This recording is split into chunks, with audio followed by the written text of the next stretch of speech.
Hi friends, आपण समस्त को प्रतियोगिता और सफलता यूट्यूब चैनल को स्वागत।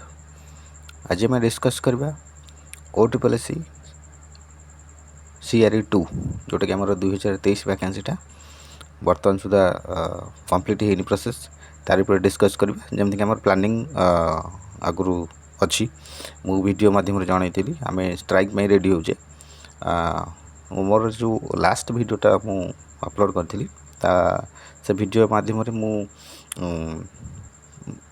पिलामानठारू कही निजर मत रखापी। तो ता भितर पिला माने जहाँ सब मत रखी ता भितर किसी इम्पोर्टेंट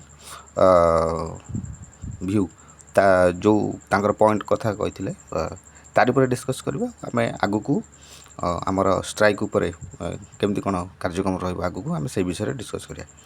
तो ता भितर दुईटा जो कमेंट थिला से मो मतरे तारी पर आप टिके निहाती डिस्कस करवा जरूरी।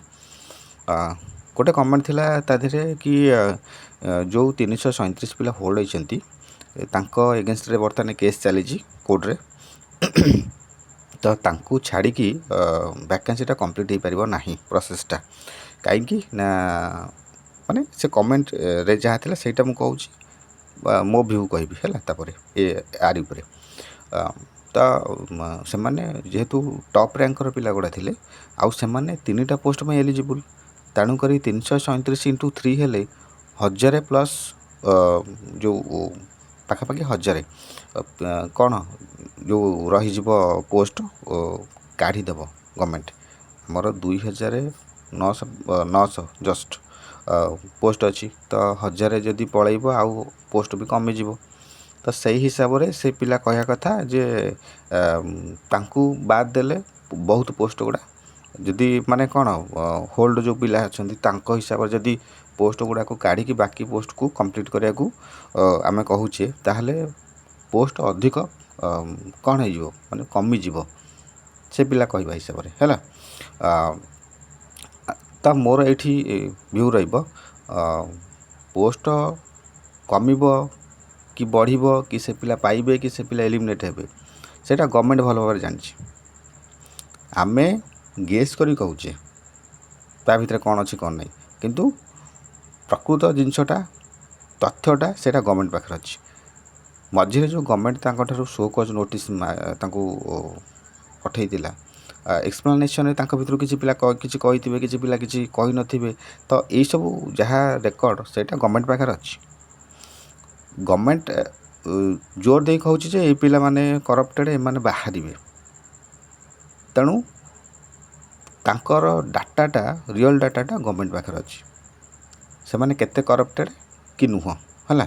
तो आमे कहि परिबेनी आमे गेस करी कहूचे जहाँ भी कहूचे।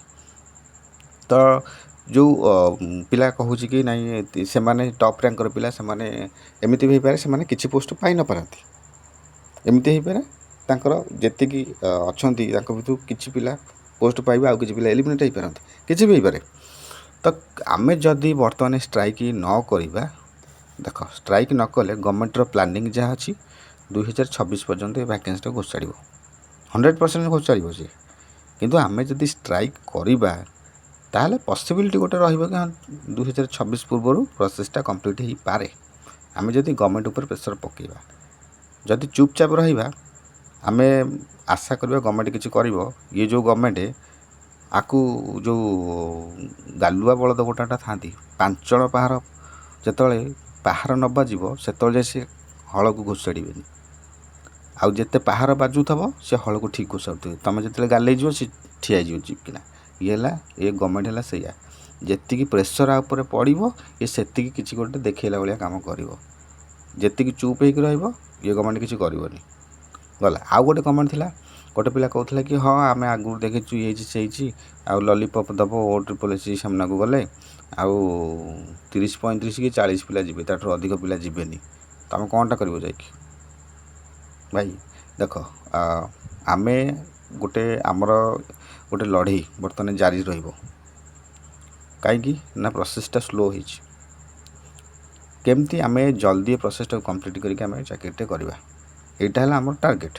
निज निज भितर झगड़ा करवा आमर उद्देश्य नुहे कि मुझे वीडियो बनौनी ତେଣୁ ଆମେ ନିଜ ନିଜ ଭିତରେ ଝଗଡ଼ା ହେବେନି, ଆମେ ୟୁନାଇଟ୍ ହେବା, ଗଭର୍ଣ୍ଣମେଣ୍ଟ ଏଗେନଷ୍ଟରେ ସ୍ୱର ଉଠାଇବା। ଏଇଟା ହେଲା ଏ ଭିଡ଼ିଓର ମୁଖ୍ୟ ଉଦ୍ଦେଶ୍ୟ। ତେଣୁ ଆମେ ଯଦି କିଛି ଗୋଟେ ଏଫର୍ଟ ଦେବା ତାହେଲେ ଗୋଟେ ଚେଞ୍ଜେସ୍ର ଗୋଟେ ପସିବିଲିଟି ରହିବ। କିନ୍ତୁ ଏଫର୍ଟ ନ ଦେଇକି ଆମେ ଆଶା କରିବା ଚେଞ୍ଜେସ୍ ହେବ, ସେଇଟା ନିହାତି ଭାବରେ ବୋକାମି। ତେଣୁ ଆମକୁ ଏଫର୍ଟ ଦେବାକୁ ପଡ଼ିବ। ଯଦି ଘରେ ବସିକି ଭାବିବା ଯେ ନାଇଁ 40 ପିଲା ଯାଇଥିଲେ, 35 ପିଲା ଲାଷ୍ଟ ଟାଇମ୍ ଯାଇଥିଲେ, କ'ଣ ଗ୍ୟାରେଣ୍ଟି ଅଛି ଏଥର 4000 ପିଲା ଯାଇପାରନ୍ତି? କିନ୍ତୁ ଏଫର୍ଟଟା ନଦେଲେ ପିଲା ଯିବ କେମିତି? ତେଣୁ ଆମେ ପିଲାଙ୍କୁ ଯଦି ଏନକରେଜ୍ କରିବା ଷ୍ଟ୍ରାଇକ୍କୁ ଆସିବା ପାଇଁ, ତାହେଲେ ପିଲା ଆସିବେ ନା। ଆମେ ଯଦି ପିଲାଙ୍କୁ କହିବା ଯେ ପିଲା କେହି ଯାଉନାହାନ୍ତି, 30-35 ପିଲା ଯାଉଛନ୍ତି, ତାହେଲେ ପିଲା କ'ଣ କହିବେ? ହେ ସତ କଥା 30-35 ପିଲା ଯାଉଛନ୍ତି, କ'ଣ ଆମେ ଯାଇକି ହଇରାଣ ହେବା, କାହିଁ ଯିବା? ଯିବେନି ନା। ତେଣୁ ଆମେ ଲଢ଼େଇଟା ଲଢ଼ିବା, ଆମେ ନିଜ ନିଜ ଭିତରେ ଯଦି ଏନକରେଜ୍ ଜଣେ ଅନ୍ୟ ଜଣକୁ କରିକି ଯଦି ନେଇପାରିବା, ତାହେଲେ ସିନା ଆମେ ଗୋଟେ ଲଢ଼େଇ ଲଢ଼ିବା, ତାହେଲେ ଆମର ଗୋଟେ ବଳଟା ବଢ଼ିବ। ଆଉ ଆମେ ନିଜ ଭିତରେ ଫଟାଫଟି ହେଲେ ବଳ କୁଆଡ଼ୁ ଆସିବ? ଆମେ ତ ନିଜେ ନିଜକୁ ଭାଙ୍ଗୁଛେ। ତେଣୁକରି ମୋ ମତରେ ଆମେ ସମସ୍ତେ ୟୁନାଇଟ୍ ହେବା। ଯେଉଁମାନେ ଫିଜିକାଲ୍ ଦେଇଛନ୍ତି ସମସ୍ତେ ଆସ। ଆଉ ବିଶେଷ କରି ମୁଁ ଏଇଠି କହିବି, ଯେଉଁ 30-35 ପିଲା ଲାଷ୍ଟ ଟାଇମ୍ ଆସିଥିଲେ, କାହିଁକିନା ସେଇଟା ଦେଖ ଗ୍ରୁପ୍ରେ ଡିସ୍କସନ୍ କରାହେବ, ଆଡ଼ମିଟ୍ କ'ଣ ଡିସିସନ୍ ନେବେ, ସିଏ ସେଇ ସବୁ ଜିନିଷ, ସେଗୁଡ଼ା ଆକ୍ଚୁଆଲି ଷ୍ଟ୍ରାଇକ୍କୁ ପିଲା ଆସିବେନି ସେମିତି ହେଲେ। ମୁଁ କହୁଛି ଦେଖ, ଖୋର୍ଦ୍ଧା ଡିଷ୍ଟ୍ରିକ୍ଟରୁ 1000+ ପିଲା କ୍ୱାଲିଫାଏ ଯେଉଁ କ'ଣ ଫିଜିକାଲ୍ ପାଇଁ ତାଙ୍କର ସର୍ଟ ଲିଷ୍ଟ ହେଇଥିଲେ ଖୋର୍ଦ୍ଧା ଡିଷ୍ଟ୍ରିକ୍ଟରୁ। ଆମର ଖୋର୍ଦ୍ଧା ଡିଷ୍ଟ୍ରିକ୍ଟରେ ଷ୍ଟ୍ରାଇକ୍ ହେବ ନା।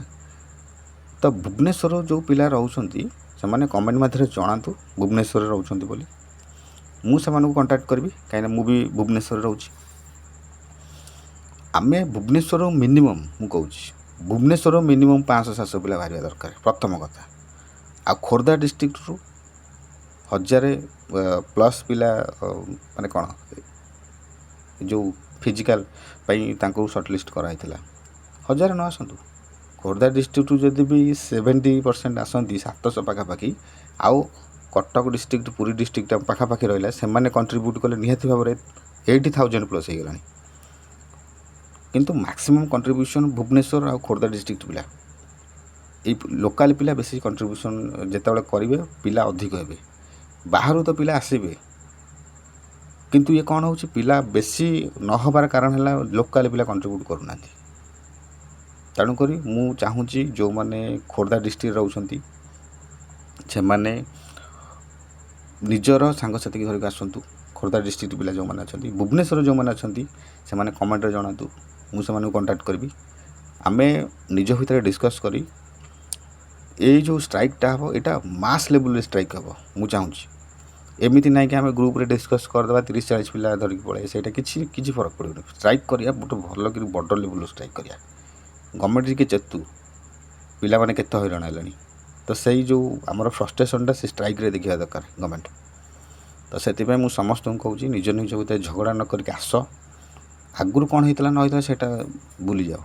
ଏବେ ଆମେ ଗୋଟେ ଜିନିଷ ଯେଉଁ କରିବା, ଏଇଟା ଗୋଟେ ବହୁତ ବଡ଼ ଜିନିଷ, ଗୋଟେ ଆମର ଯେଉଁ ଫ୍ରଷ୍ଟ୍ରେସନ୍ ଯେଉଁ ଲେବୁଲ୍ଟା ଅଛି ସେଇଟା ସେ ଷ୍ଟ୍ରାଇକ୍ରେ ଦେଖାଯିବ ଯେମିତି। ତେଣୁ ସମସ୍ତେ ଆସ।